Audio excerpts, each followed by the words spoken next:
राधे राधे प्रिय दर्शकों, यह वीडियो प्रत्येक मनुष्य के लिए, चाहे वह अध्यात्मवादी हो अथवा भौतिकवादी हो, बहुत अधिक महत्वपूर्ण है। इसलिए आप सभी से विनम्र विनती है कि इस वीडियो को पूरा अवश्य देखें अंत तक और दूसरों को भी शेयर करें, जिससे वे भी इस ज्ञान को प्राप्त कर सकें। बुद्धिमान पुरुष आध्यात्मिक आदि तीनों तापों को जानकर ज्ञान वैराग्य द्वारा आत्यंतिक लय को प्राप्त होते हैं। आध्यात्मिक ताप शारीरिक और मानसिक भेद से दो प्रकार का है। इनमें से शारीरिक दुख के अनेक प्रकार हैं, जैसे मस्तक रोग, ज्वर, शूल, भगंदर, गुल्म, अर्श, श्वास, शोथ, छर्दे, चक्षुरोग, अतिसार, कुष्ठ और जलोदर आदि भेद से बहुत प्रकार से शारीरिक क्लेश होते हैं। मानस दुखों में काम, क्रोध, भय, द्वेष, लोभ, मोह, विषाद, शोक, असूया, अपमान, ईर्षा और मात्सर्य आदि से उत्पन्न अनेक भेद हैं। प्रिय भाई बहनों, इन विविध दुखों को आध्यात्मिक ताप कहते हैं। पशु पक्षी, मनुष्य, पिशाच, सर्प, बिच्छू, राक्षस आदि भूत प्राणियों से जिन दुखों की उत्पत्ति होती है, उनका नाम आधि भौतिक ताप है। सर्दी, गर्मी, वायु, अनावृष्टि, अतिवृष्टि, वज्रपात आदि से जो दुख उत्पन्न होते हैं, उनको आधि दैविक ताप कहते हैं। इनके अतिरिक्त गर्भवास, जन्म, जरा अर्थात बुढ़ापा, अज्ञान, मृत्यु और नरक आदि में हजारों प्रकार के दुख हैं। बहुत से मल द्वारा ढके हुए गर्भ में सुकुमार शरीर को उदर के कीड़े काटते हैं। जेर से लिपटा हुआ वह बालक माता के खाए हुए खट्टे, कड़वे, तीखे, गरम और नमकीन भोजन के द्वारा अत्यंत कष्ट से जीता है। हाथ पैर को पूरी तरह फैला नहीं सकता, मलमूत्र में पड़ा रहता है। श्वासहीन रहने पर भी सचेतन भाव से पूर्व जन्म के कर्मों का स्मरण करता हुआ पराधीनता में समय बिताता है। इसके बाद जन्म होने के समय मल, मूत्र, शुक्र, रुधिर द्वारा लिपटकर वह प्रजापत्य नामक वायु से बड़ी ही पीड़ा को प्राप्त होता है। उसी समय अत्यंत प्रबल सूत नामक वायु उसके मुख को नीचे की ओर कर देती है। तदनंतर वह जीव बड़े क्लेश से माता के पेट से योनि द्वारा बाहर निकलता है। जीव जन्म होते ही मूर्छित हो जाता है, फिर बाहर की वायु के लगने से क्रमशः उसमें चेतना आती है और पूर्व संस्कारों को भूल जाता है। तब वह कांटों से बिधे हुए और आरे से विदीर्ण किए हुए कृमि की तरह जमीन पर पड़ जाता है। उसमें अपने आप करवट बदलने और देह खुजलाने तक की शक्ति भी नहीं होती। दुग्धपान आदि आहार के लिए भी वह पराधीन ही रहता है। मल मूत्र में पड़ा रहता है। कीड़े और मच्छर काटते हैं, पर उसमें यह सामर्थ्य नहीं कि वह इन दुखों से अपने को छुड़ा सके। इस प्रकार जन्म और बालकपन में जीव अनेक प्रकार से आदि भौतिक आदि दुख भोगता है।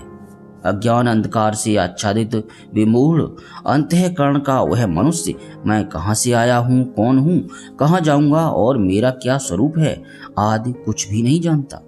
मैं किस बंधन से संसार कारागार में कैद हूँ, इसका कोई कारण है या बिना ही कारण मुझे यह दुखों की राशि भोगनी पड़ती है।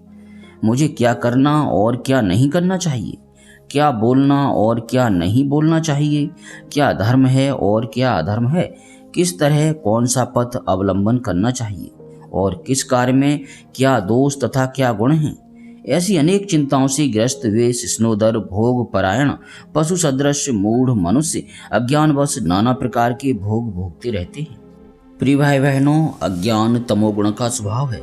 इससे जड़ता उत्पन्न होती है। जड़ता और प्रमाद से शास्त्रोक्त कर्म नहीं होती। कर्मों का आरंभ जड़ता रहित प्रवृत्ति से होता है, परंतु मूर्ख मनुष्य जड़ता की अधिकता से क्रमशः कर्म लोप कर देते हैं। कर्मलोप से नरकों की प्राप्ति होती है। अतएव मूर्ख मनुष्य इस लोक और परलोक में केवल दुख ही भोगते हैं। जवानी अज्ञान जनित जड़ता और प्रमाद में बीत जाती है। तदनंतर देह के जरा जर्जरित होने पर अंग शिथिल हो जाते हैं, दांत गिर पड़ते हैं, मांस ढीला होकर स्नायुओं और नाड़ियों से ढक जाता है, आंखें बैठ जाने से नजर कम पड़ जाती है, नाकों से रोम बाहर निकल आते हैं, शरीर सदा कांपने लगता है, देह की हड्डियां बाहर चमकने लगती हैं, शरीर कुबड़ा हो जाता है, जठराग्नि मंद पड़ जाती है, आहार कम हो जाता है और क्रमशः शरीर की सभी चेष्टाएं संकुचित हो जाती हैं। तब तक वह अंध प्राय मनुष्य बहुत ही कष्ट से उठने, बैठने, सोने और चलने फिरने में समर्थ होता है। उसके मुंह से हमेशा लार टपका करती है। इंद्रियों पर अधिकार न रहने से वह मृत्यु के समीप पहुंच जाता है। उस समय उसे अनुभूत पदार्थों का भी स्मरण नहीं रहता। एक शब्द के उच्चारण में ही वह थक जाता है। श्वास खांसी की यंत्रणा से नींद का सुख सदा के लिए नष्ट हो जाता है। दूसरे के उठाने बैठाने से वह उठ बैठ सकता है। ऐसी हालत में स्त्री, पुत्र, नौकर आदि सभी उसका अपमान करने लगते हैं। उसकी पवित्रता जाती रहती है, परंतु आहार विहार की तृष्णा बनी रहने से घर परिवार के लोग उसकी हंसी उड़ाते और उसे अपने लिए क्लेश का कारण समझने लगते हैं। जवानी के भोगों को पूर्व जन्म के भोगों की तरह याद करके वह लंबे लंबे श्वास लेता है, पर कोई उपाय नहीं चलता। यूं कष्ट सहते सहते मृत्यु काल आ जाता है। तब गला घुटने लगता है और हाथ टूट से जाते हैं। शरीर कांपने लगता है, बारंबार मूर्छा होने लगती है। ऐसी अवस्था में वह मेरे धन का क्या होगा, मेरे पीछे मेरे स्त्री पुत्रों की क्या दशा होगी, मेरे नौकरों की क्या हालत होगी, मेरा धन ऐश्वर्य लोग खा जाएंगे, इस प्रकार की ममता जनित चिंता से व्याकुल हो जाता है। मर्म भेदी महारोग रूपी यमराज के दारुण बाणों से उसके देह की हड्डियां टूट जाती हैं, आंखें उलट जाती हैं, तालू, कंठ और होठ सूख जाते हैं। उस समय वह भीषण यंत्रणा से बारंबार हाथ पैर पीटता है, कंठ रुक जाता है, श्वास की गति ऊर्ध्व हो जाती है, गले में कफ अटक जाने से घुर-घुर शब्द होने लगता है। भूख प्यास से वह अत्यंत पीड़ित हो जाता है। अंत में यम किंकरों के दिखने से भयभीत हो उठता है। मृत्यु समय प्राणियों को इस प्रकार के अनेक कष्ट होते हैं। मृत्यु के बाद पापी मनुष्यों को यमदूत बांधकर अनेक तरह से पीड़ा देते हैं। नाना प्रकार के भयंकर मार्ग देखने पड़ते हैं। फिर यमराज के दर्शन होते हैं।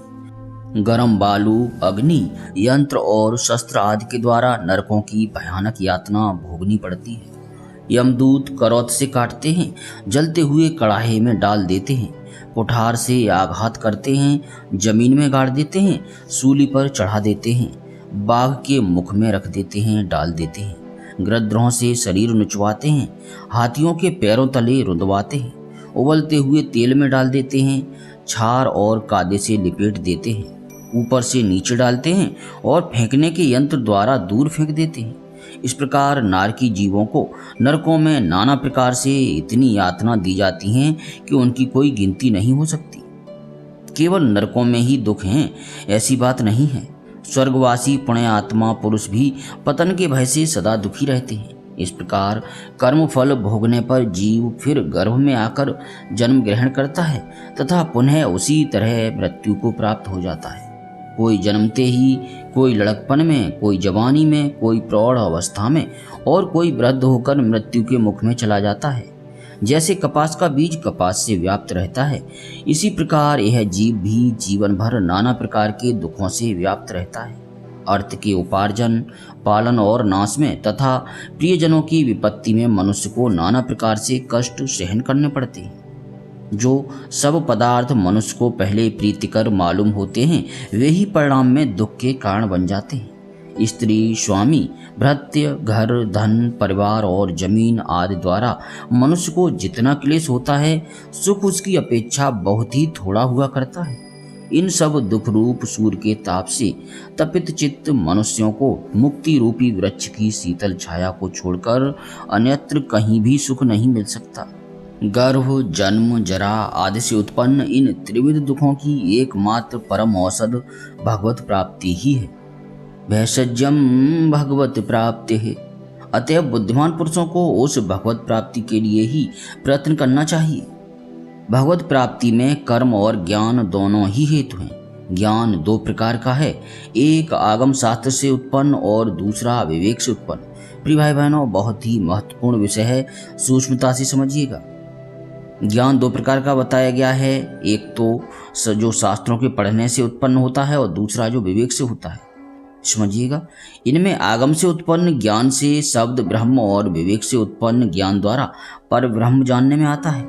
जैसे दीपक से अंधकार का नाश होता है, वैसे ही शास्त्र जन्य ज्ञान से शब्दमय ब्रह्म के जानने पर कुछ अंशों में तो अज्ञान का नाश होता है, परंतु जैसे सूर्य के उदय होने पर अंधकार का पूर्ण नाश हो जाता है, इसी प्रकार विवेक जन्य ज्ञान से परब्रह्म को जान लेने पर संपूर्ण अज्ञान नष्ट हो जाता है, अर्थात ज्ञान का पूर्ण प्रकाश हो जाता है।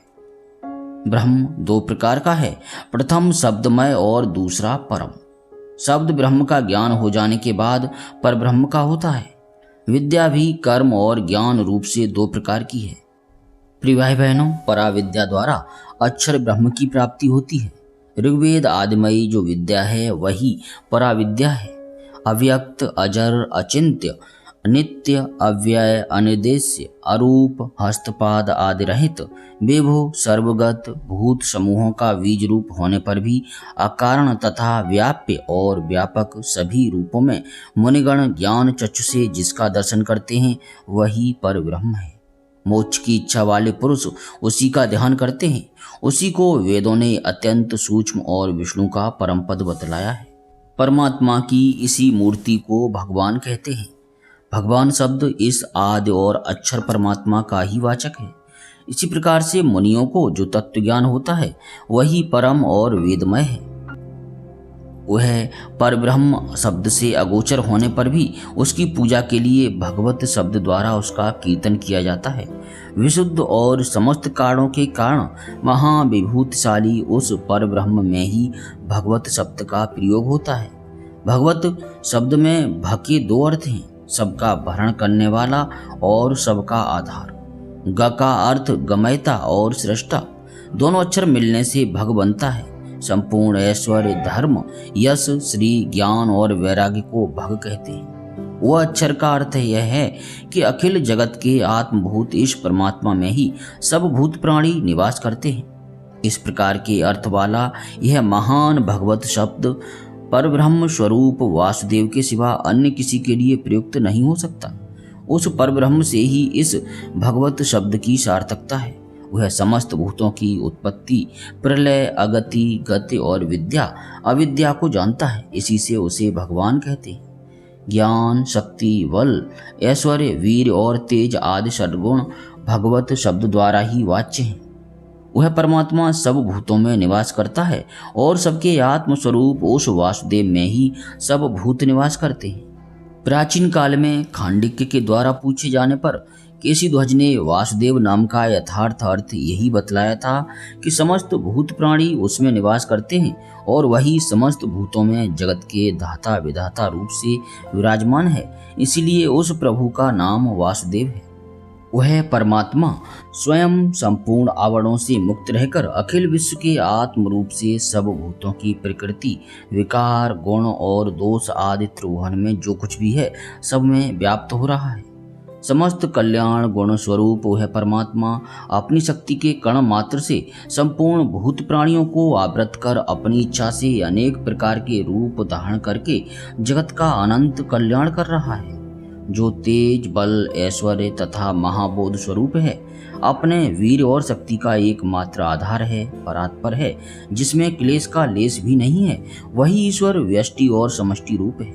वही अव्यक्त व्यक्त रूप है। वही सबका स्वामी और सर्वत्रगामी है। वही सर्ववेत्ता और सबका शक्ति स्वरूप है और उसी का नाम परमेश्वर है। प्रिय भाई बहनों, जिस ज्ञान के द्वारा इस प्रकार के निर्दोष, विशुद्ध, निर्मल और एक रूप परमेश्वर को जाना और देखा जा सकता है वही ज्ञान है और उसी का नाम पराविद्या है। जो इससे विपरीत है सो अज्ञान है और उसी को अपराविद्या कहते हैं। यह वीडियो आपको कैसा लगा इसके बारे में कमेंट करके अवश्य बताइए और यदि अच्छा लगा हो तो अधिक से अधिक शेयर अवश्य कीजिएगा जिससे दूसरे भी लाभ उठा सकें।